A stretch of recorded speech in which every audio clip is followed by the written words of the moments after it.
Hello and welcome to the eighth lecture in the lecture series on intercultural studies. I'm Dr. Kalman Andrassy, and this is all about verbal messages and exchanging ideas through language. So, some of the ideas that I want to talk about here is, again, the notion of global interdependence that is prevalent today, and the fact that we have any number of languages that we may find ourselves interacting with in the business world and otherwise, in education, etc. We want to define communication and culture. We want to discuss the notion of potentially venturing into new cultures, and of course, some ethical issues that may arise in engaging with individuals that may speak other languages with us, and some of the major challenges in intercultural communications. So, we're going to talk about what the functions of language are, the meaning behind words and other things like that in language, and how ultimately language conveys culture. Okay. We're also going to touch upon how different cultures use language and some of the inherent elements of language that really are expressive of some of the, just the general realities of how a culture can be examined from a cultural perspective, and some of the things that you'll notice in speaking with individuals from those other cultures. Notions about interpreting and translating, uh, different communication technologies and language, and of course, language and intercultural competence as a general idea as well. All right. So, Douglas Brown very famously said that language is a part of culture and culture is a part of language. The two are intricately interwoven so that one cannot separate the two without losing the significance of either language or culture, right? So, language is a part of culture, but also culture is a part of language. It's a two-way street, and it's like one hand washing the other. Language conveys culture, and culture is, in many ways, reflected in the language that is used within that culture. Okay, so what are some of the functions of language? Well, first and foremost, social interaction, to be able to communicate with one another and engage with one another in a social manner.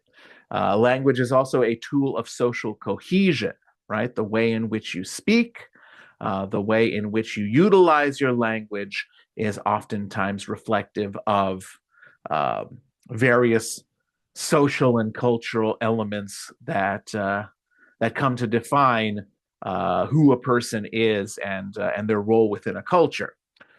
Furthermore, language is an expression of identity.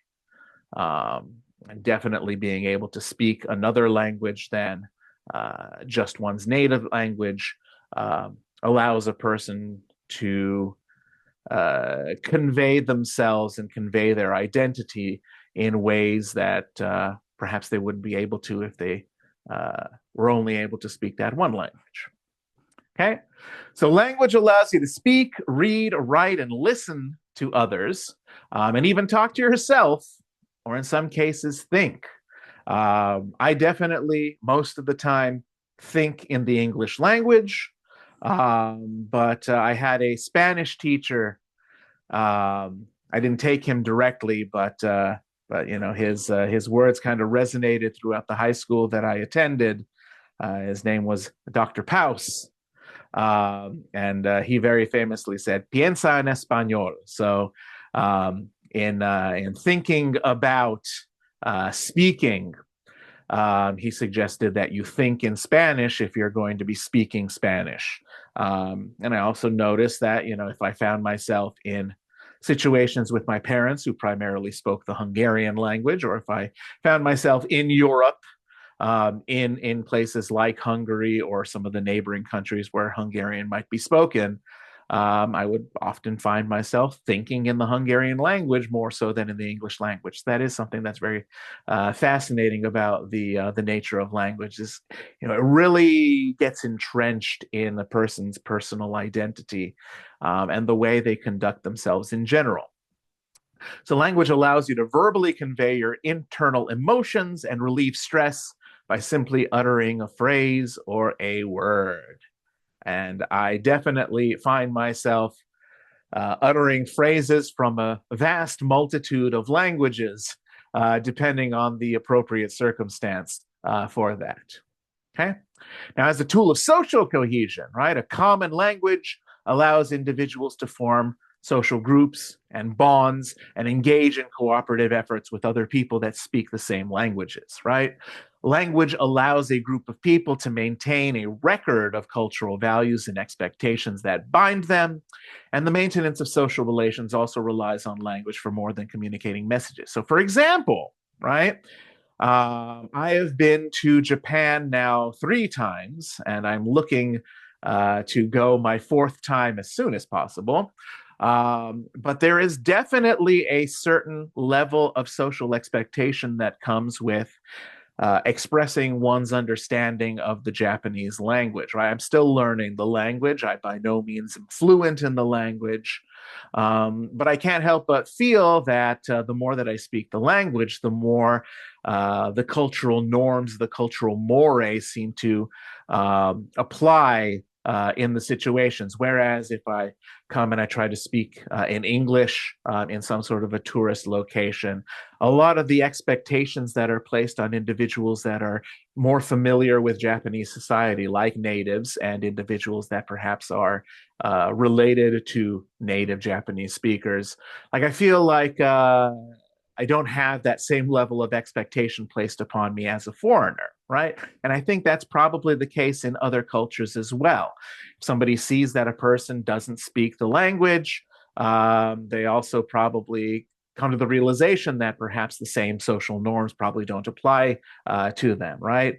Living in Los Angeles, which has a very, very large tourism base, the state of California in general, we have a population of just shy of 40 million people, but up to 200 million people might visit the state in a year. And a lot of those people come from other countries, right?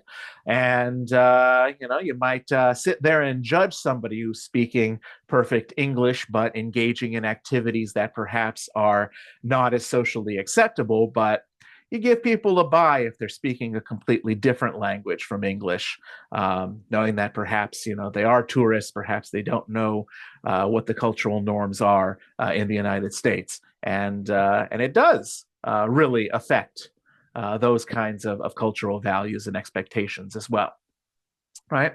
So the type of language used to express intimacy, respect, affiliation, formality, distance, and other emotions can help you sustain a relationship or disengage from one, right? So, language is the major mechanism through which much of individual and group or cultural identity is constructed, right? Um, Identifying as an individual who is of a Hungarian background, for example, a lot of that is rooted in the language and rooted in the ways of understanding the language and interpreting language as it comes around. Um, Identities do not exist until they are enacted through language, right? You need to be able to communicate who you are as a person, and language is a big part of that.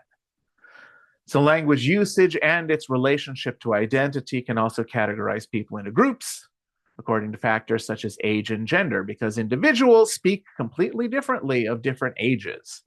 Right here in the United States, there's a big distinction about the way that individuals from the baby boomer generation following World War II speak versus perhaps a millennial like me. Or somebody who is a part of Generation Z or Generation Alpha. The types of slang and the types of jargon and things used in those kinds of social situations with other people of your same age You probably wouldn't speak that way to individuals from other age ranges. And of course, gender as well. Males and females might tend to generally speak about different topics, perhaps speak a little bit differently from one another. So, of course, language is, in that sense, a part of your gender identity. And again, men and women use language differently, both in word choice as well as in behaviors with regard to communication. Okay. So let's think about some things, right? What is the name of your native language and where it is spoken? So again, acting under the assumption that, especially with my university students, the vast majority, if not all of them, are foreign born over at Stanton University. So, as far as native languages, it runs the gamut of European, Asian, and African countries. And we do have a few individuals from Latin America as well. So, it kind of you can kind of see a very vast array of different individuals, and of course, what the language is spoken, or rather, what the language is called, I should say, is different from place to place, right? Hungarian is known as Magyar in the native language. German is Deutsch, right? Japanese is Nihongo. And I'm sure that any given country is going to have its own words for referring to their language. Spanish is Español, which, while similar, is still a little bit different from the word Spanish. Are there any nicknames for your language? I mean, I'm sure that there probably are. I can't think of one immediately as Hungarian, but I'm sure other Hungarian speakers, perhaps even native speakers, might have nicknames for it that I'm not familiar with as somebody who has been born and grown up in the United States. Are there any dialects of your language? And if so, which one did you grow up speaking, right? Even Hungarian has dialects between essentially the mainstream language that is spoken in Budapest versus some of the more rural locations where perhaps vowel pronunciation is going to be a little bit different. Or if you go into Hungarian-speaking territories in other countries like Slovakia or Croatia or Romania, individuals might speak the Hungarian language a little bit differently there. In Japanese, for example, you have your mainstream Japanese, but there's a different dialect spoken in the Kanto region, and of course other parts of Japan as well. Same thing with German, right? Individuals living in the area of Bayern or Bavaria might speak a little bit differently from people from other parts of. So, there's lots of different dialects of all sorts of different languages, which can potentially impact, again, cultural identity and other things like that. And how does your language influence the way you think about the world? So that's a fascinating thing. Is there the words that are used and the meaning behind the words, does that somehow change your interpretation of the way you see the world around you? Okay. So language and meaning, right? Language is a set of symbols that a cultural group has agreed to use and create meaning. So language can be thought of as an organized system of symbols, both verbal and nonverbal. A big part of the English language is the use of your hands. If you go online, just do a quick Google search of individuals on YouTube for how does English sound to foreign speakers. One of the things that people seem to note when an American in particular, or anybody who speaks English, is speaking, the use of hand gestures as well. Same thing for a lot of Italian individuals.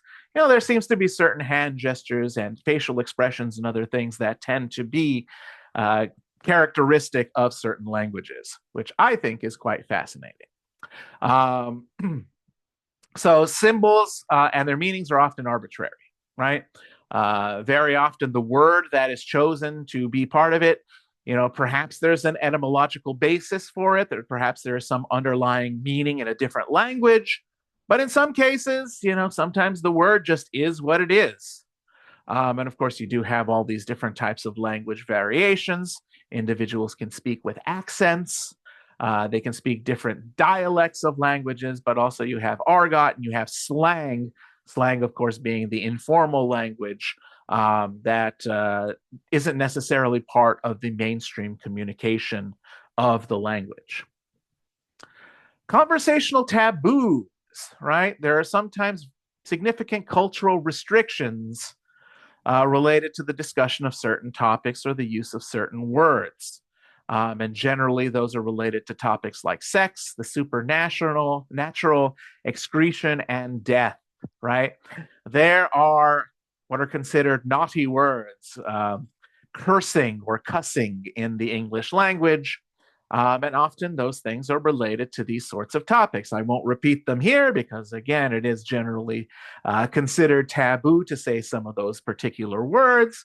But I'm sure if you're familiar with the English language, you're familiar with what some of those curse words ultimately are. But in the end, words are only symbols, right? They don't have a concrete underlying meaning behind them, right? I mean, they have a meaning behind them, but they don't have a concrete set in stone. You see that languages change as cultures change, and sometimes the words used to describe things change along with them. So the words aren't going to be something that necessarily is set in stone. Now, of course, there are going to be some words that persist over the years, but sometimes you find significant changes in the way that people speak over time. So we live in a world, or we live in two different worlds, rather, one made up of words or symbols, and the other composed of what the words are attempting to represent. And sometimes language is insufficient to convey certain ideas. Okay.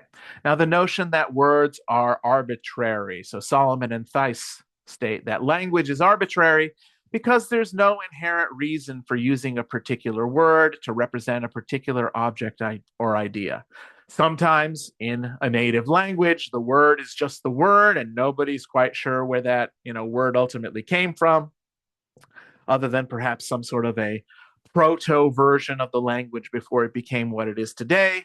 And sometimes you borrow a lot from the languages of other cultures. So English, for example, is a bit of an amalgamation of a number of different languages, Germanic languages, Latin-based languages like French, but also, especially living in a place like California and things like that, I do tend to notice a lot of Spanish language influence on some of the words that we use, at least colloquially or as far as slang is concerned. Maybe a little bit of Japanese thrown in there as well. And there are lots of ideas that are being expressed now, interculturally or multiculturally, to convey what's going on. So words evoke denotative and connotative meanings. The connotative meaning is the private emotional meaning that the word evokes, what it means to a person themselves. And it's the meaning that reflects your personal and cultural experiences with the word or the words being used. And because connotation in language involves the deep structure of words and expressions that are strongly related to the culture, they can be problematic during intercultural exchanges.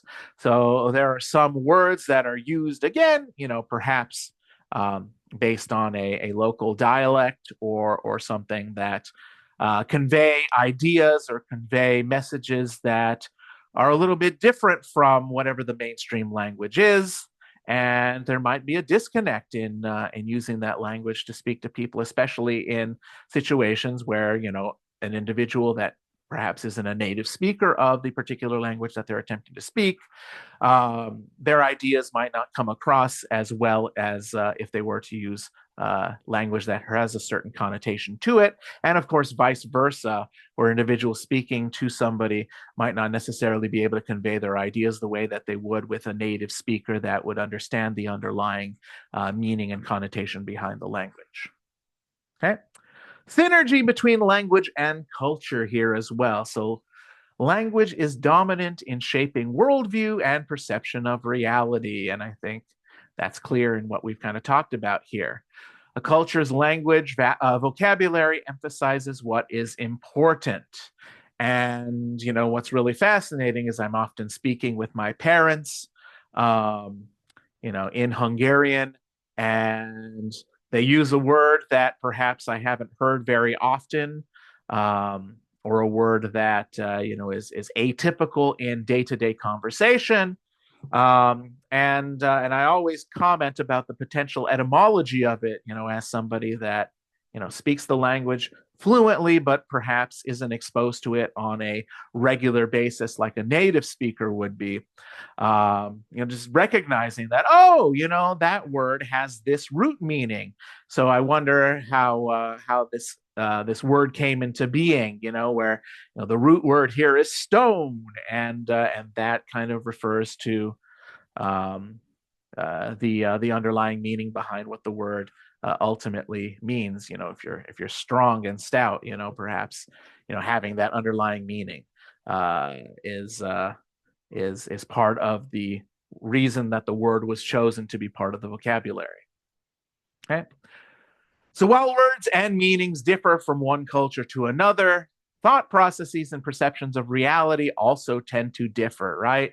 So you have a lot of differences in perception, um, and the notion of this is known as linguistic relativity, um, and it comes from something called the Sapir-Whorf hypothesis, which is essentially that language profoundly shapes the perceptions and worldview of its speakers. So some examples of that.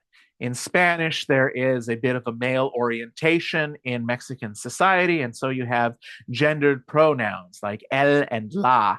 El generally referring to things that are gendered as male, and la referring to words that are gendered as female, right? Um, so in that sense, that's kind of understands, it provides a little bit of an understanding of the way Mexican culture uh, shows itself. You got separate verb conjunctions that help Mexicans express formality, which is very important in the culture. So, if depending on the individual that you would speak to, same thing exists in Hungarian as well, but you would use different verb conjugation and different language to convey information.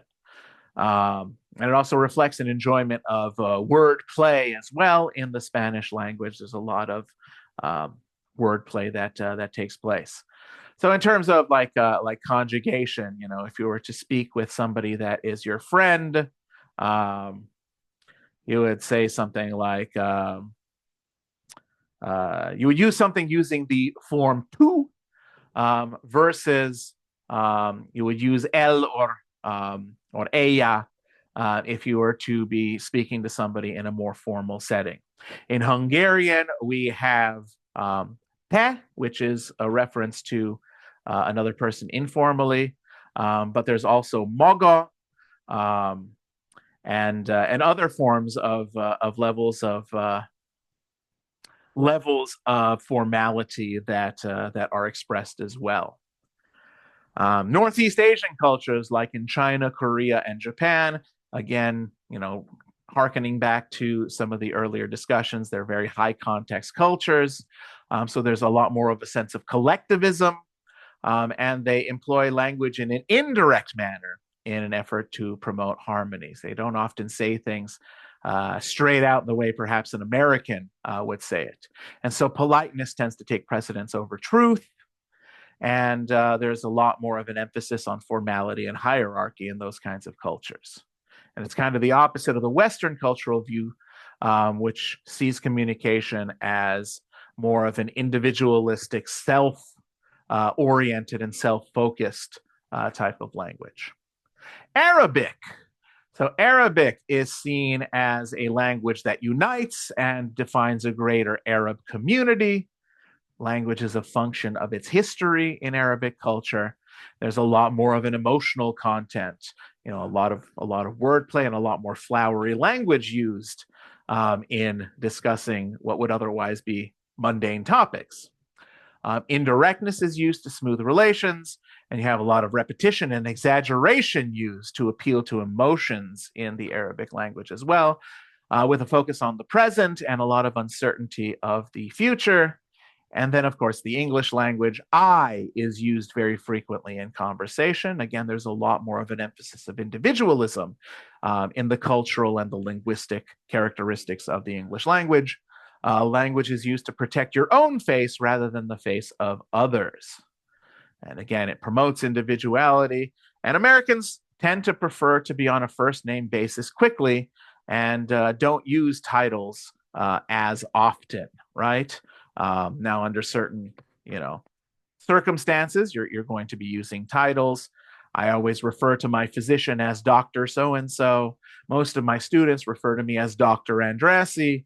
But outside of that, if I'm in a personal space with somebody else, I tell them to just refer to me by my first name rather than any of the more formal titles or anything like that. Okay. So interpreting and translating language, as somebody who has done some translation work and interpretation work with relatives and things like that, I actually translated the first film of the Lord of the Rings trilogy into Hungarian for my aunt and and her husband that was visiting. I know that there are some things that get lost in translation, as the famous movie would suggest. There's a movie called Lost in Translation. Recommend you check it out. But interpretation is changing oral or signed messages from one language to another, which is essentially what I was doing for the most part for the Lord of the Rings trilogy. And translation is changing written words into one language or another. So I did cheat a little bit. So I did find English subtitles for the Lord of the Rings, and I did change the language based on that as well. So part interpretation, part translation on my part for that. The translation requires an extensive awareness of cultural factors, and the principal difference between translation and interpretation is that written content is generally the focus of translation, whereas interpretation involves spoken words. And, definitely being aware of the cultural factors and things and the word choice that's being used. And the fact that one word was chosen over another word, that is something that can be very difficult and tricky to work with as you're trying to phrase idioms and things like that into another language. Okay. So in choosing an interpreter, these are the things that are going to be very important. Language knowledge, dialect knowledge, potentially using specialized technology for interpretation, and then, of course, knowledge of the culture as well, right? I remember when I bought my first computer, it came with the Encarta Encyclopedia on a CD. And so naturally, we looked up Hungary and the Hungarian language in this encyclopedia, and it gave us some examples of the idioms that are used in the Hungarian language. And one of them was Bagoly mondja a verépnek, hogy nagy fejű. Basically, the translation is that the owl has told the sparrow that he has a big head. And it's the idea that, yes, an owl has a big head, literally and figuratively. But in terms of having a big head, it's the idea of being maybe narcissistic or something like that. So the owl was calling out the sparrow for, having a bigger head than he otherwise had would have because of his narcissism or his positive view on a situation that he was involved in because of that level of arrogance or narcissism that came with it. Okay. Communication technology and language. So, I don't see it over here. Oh, here we go. Yeah, I do. Language technology. I do have a time kettle. Let me see if I can bring that up. Not a sponsor or anything like that. But I do have an interpretation app, basically, using Time Kettle. that I do tend to use in other countries if I'm in situations where it's imperative that I communicate with somebody and they don't speak any of the languages that I speak. And it's got me out of a jam on more than one occasion. Um, but technology has, really increased the ability of people to be able to connect with others, using a variety of media and things like that. So the internet requires the use of a common language, and English tends to be the dominant language among a lot of internet users.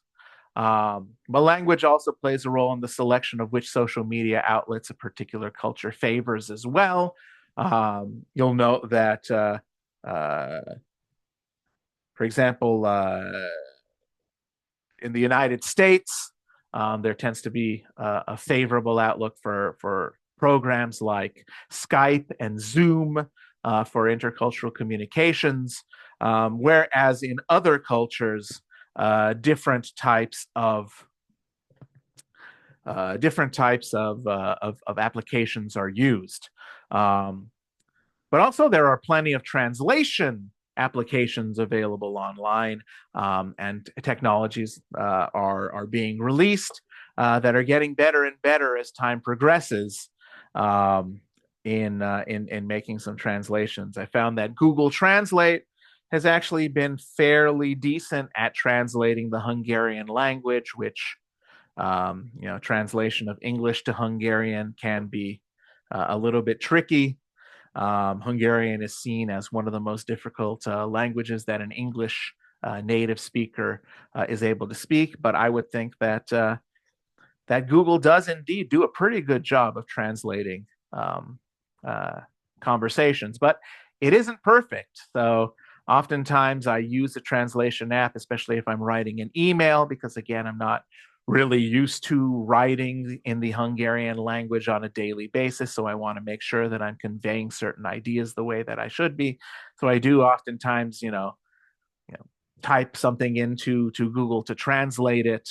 And it might use words that I wouldn't otherwise use on a day-to-day basis. So it's like, oh, I'm glad that I looked that up and I used, this word instead of what I would have otherwise used. It could have potentially, missed the opportunity to convey the idea that I was intending to.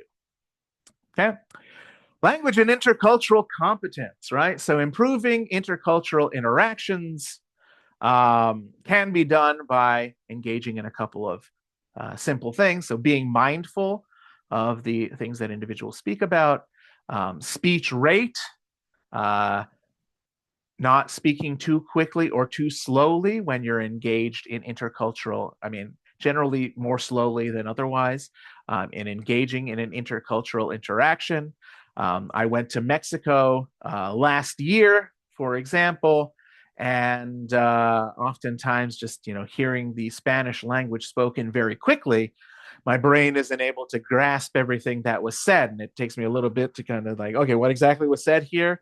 And the slower that a person speaks with me under those circumstances, the better able I am to interpret what's going on. So I do tend to slow down my language if I am speaking to somebody who has some understanding of the English language or any of the other languages that potentially I would speak. But it gives them an opportunity then to process the information a little bit better if you're slowing down the rate of your speech. Vocabulary is another thing. In some instances, you don't want to use certain terminology to refer to things. You want to use basic language. But in some cases, I've actually found that speaking at a higher level might be conducive to individuals understanding a little bit better. So knowing Spanish, if for whatever reason I'm trying to speak with somebody in English, but I know the Spanish word for it. Sometimes the higher level words that we use actually come from the Latin root, because when the Normans came in, the French came into Great Britain, England, they tended to use certain Latinized words, and that kind of became the basis for the higher level speech that English speakers utilize. So in that case, sometimes the higher level language is more on par with with the communicated meaning in Spanish. And oftentimes there are cognates that individuals will be able to understand a little bit better. So I guess it does depend on the circumstance. You also want to attend to nonverbal behaviors. So again, a lot of language is conveyed in perhaps how you use your hands and engage in other nonverbal types of behaviors. Now, if somebody has a much lower level of English language competency, sometimes it makes sense to use a lot more of the gestures that might be able to clue in and provide additional context for whatever message you're trying to convey to them. And then checking in with the individual, making sure that they're understanding what it is that you're communicating. Second language benefits, meanwhile, right? Helps you to communicate with people, shows people that you're interested in them and their language, and it provides insight into the emotions and values of a culture, right? Just going to a Chinese or a Japanese or a Korean restaurant and saying hello and please and thank you in the local language, it allows for a lot more of a connection with the wait staff and everything like that. And of course, if you're traveling abroad, it doesn't hurt to at least know some of the basic phrases in a cultural context, right? So my wife and I are potentially going to go on a river cruise in Eastern Europe that will go through Germany into Slovakia and the Czech Republic. And ultimately, we might find ourselves, I'd like to, ideally, we might not be able to, but go to places like Serbia and Bosnia and Herzegovina and Montenegro, if at all possible. But like I said, I don't necessarily know the languages of all these different cultures, so I will at least, I think "Dobry den" is how you say hello in multiple of those cultures, but I'd have to check that and make sure I have a certain number of phrases that I think are very helpful to learn, and saying hello is one of them. Saying thank you is also a good thing to learn how to say. How to say please or excuse me or pardon me is another good thing. How to say goodbye, obviously. Maybe asking somebody their name would be a good phrase. These are all things that, again, show that you're culturally curious and that you've bothered to learn some of the basic phraseology and be able to communicate your ideas without just constantly resorting to whatever your native language is. All right, so that about sums up language and its ties to culture in the broadest nutshell that we have. So thank you very much for sitting in on this discussion.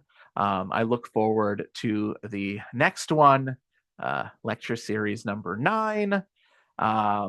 And around lecture 10, I think we're going to be done with intercultural communication. So we're almost done going through all of the content that have been presented by Samovar et al. In intercultural communication, and communication between cultures is the name of the book. So I look forward to seeing you in the next one.